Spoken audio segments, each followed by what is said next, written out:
பிரதமர் மோடி தலைமையில் நடைபெறும் முதல்வர்கள் மாநாட்டில் நிலம் கையகப்படுத்தும் மசோதாவிற்கு தமிழக முதல்வர் கடும் எதிர்ப்பு தெரிவிக்க வேண்டும் என மதிமுக பொதுச் செயலாளர் வைகோ வலியுறுத்தியுள்ளார். திருப்பூர் மாவட்டம் பல்லடம் அருகே திராவிட இயக்கத்தின் 100ஆண்டு விழா மற்றும் அறிஞர் அண்ணா பிறந்த நாளை விழாவை முன்னிட்டு மதிமுக சார்பில் செப்டம்பர் 15ஆம் தேதி மாநாடு நடைபெற உள்ளது. இதுகுறித்து நில ஆய்வு செய்வதற்காக கோவை வந்த மதிமுக பொதுச் செயலாளர் வைகோ விமான நிலையத்தில் செய்தியாளர்களுக்கு பேட்டி அளித்தார்.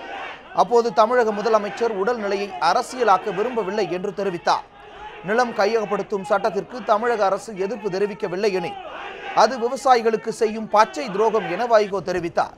மேலும் அரசு மதுக்கடைகளால் வருங்கால சந்ததியினரின் எதிர்காலம் நாசமாகிவிடும் என்றும் அவர் கூறினார்.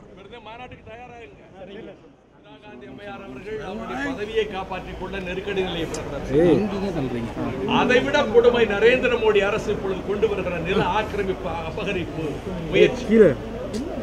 இது நாடாளுமன்றத்திலே நிறைவேறாத நிலையில் மீண்டும் ஆர்டினன்ஸ் ரீப்ரொமல்கேஷன் ஜனாதிபதியை கொண்டு மறுபடியும் இந்த அவசர